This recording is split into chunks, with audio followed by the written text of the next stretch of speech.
عبداللہ ابن ابئی کا منافقانہ اقدام۔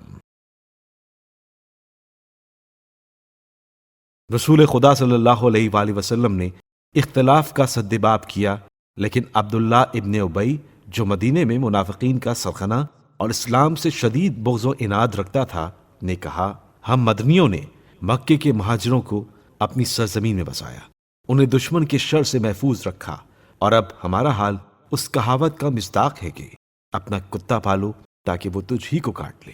خدا کی قسم، اگر ہم لوگ مدینے واپس ہوئے تو جو ہم میں غلبہ و عزت والا ہے وہ ذلت و خواری والے کو باہر نکال دے گا۔ خوش قسمتی سے زید ابن ارقم نامی غیور نوجوان جو اس مجلس میں موجود تھا نے اس کے شیطانی کلام کا جواب دیا اور کہا، خدا کی قسم، ذلیل اور خوار تم ہو، وہ شخص جو اپنے اقربا کے درمیان بے وقت ہے وہ تم ہو، جبکہ محمد صلی اللہ علیہ وآلہ وسلم مسلمانوں کے لیے عزیز ہیں اور ان کے دل آپ صلی اللہ علیہ وآلہ وسلم کی مودت سے مالا مال ہیں۔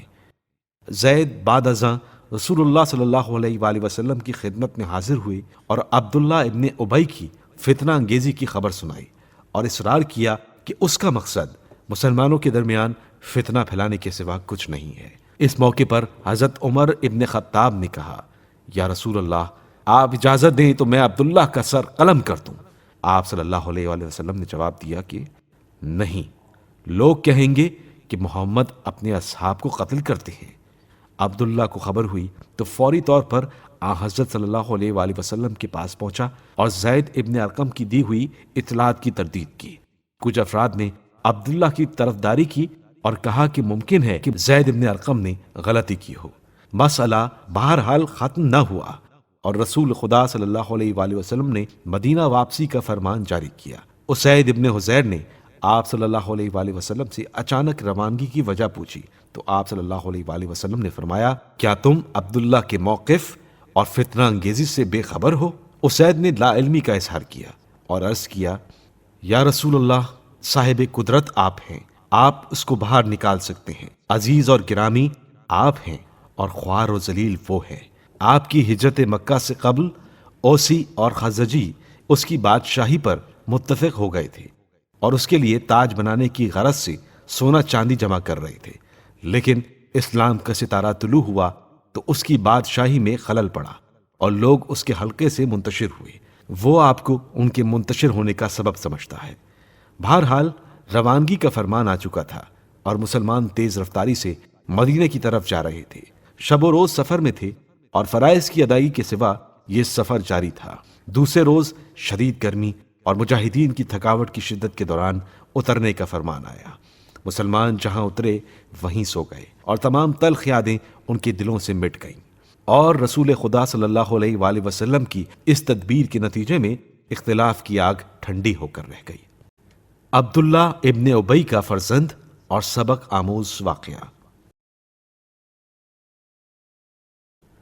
عبداللہ کا بیٹا اسلام کا با ایمان اور پاک دل نوجوان اسلامی احکام کی روح سے اپنے منافق باپ پر سب سے زیادہ مہربان تھا۔ اس کو اپنے باپ کی ریشہ دوانیوں کی خبر ملی اور سوچنے لگا کہ رسول خدا صلی اللہ علیہ وآلہ وسلم اس کے قتل کا حکم دیں گے۔ چنانچہ آپ صلی اللہ علیہ وآلہ وسلم کی خدمت میں حاضر ہوئے اور عرض کیا، اگر حکم یہی ہے کہ میرے باپ کو قتل کیا جائے تو میں خود اس حکم کو نافذ کروں گا، اور آپ یہ کام کسی اور کے سپرد نہ کریں، کیونکہ اگر کوئی اور اس کو قتل کرے تو مجھے خوف ہے کہ عربی حمیت اور باپ سے جذباتی تعلق کی وجہ سے میرا صبر و تحمل چھن جائے اور اپنے باپ کے قاتل کو مار کر اپنا ہاتھ ایک مسلمان کے خون سے آلودہ کروں اور اپنے انجام کو برباد کر دوں۔ نوجوان کی یہ گفتگو اعلیٰ ترین ایمانی تجلیات میں سے ایک ہے، جس نے باپ کی معافی کی درخواست نہیں کی، کیونکہ اس کو یقین تھا کہ رسول خدا صلی اللہ علیہ وآلہ وسلم جو بھی کرتے ہیں اللہ کے فرمان کے مطابق کرتے ہیں۔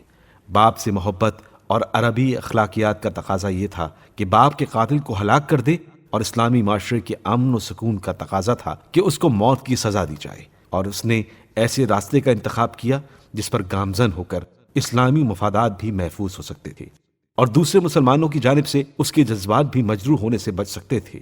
چنانچہ اس نے خود ہی فرمان کے نفاذ کے لیے آمادگی ظاہر کی۔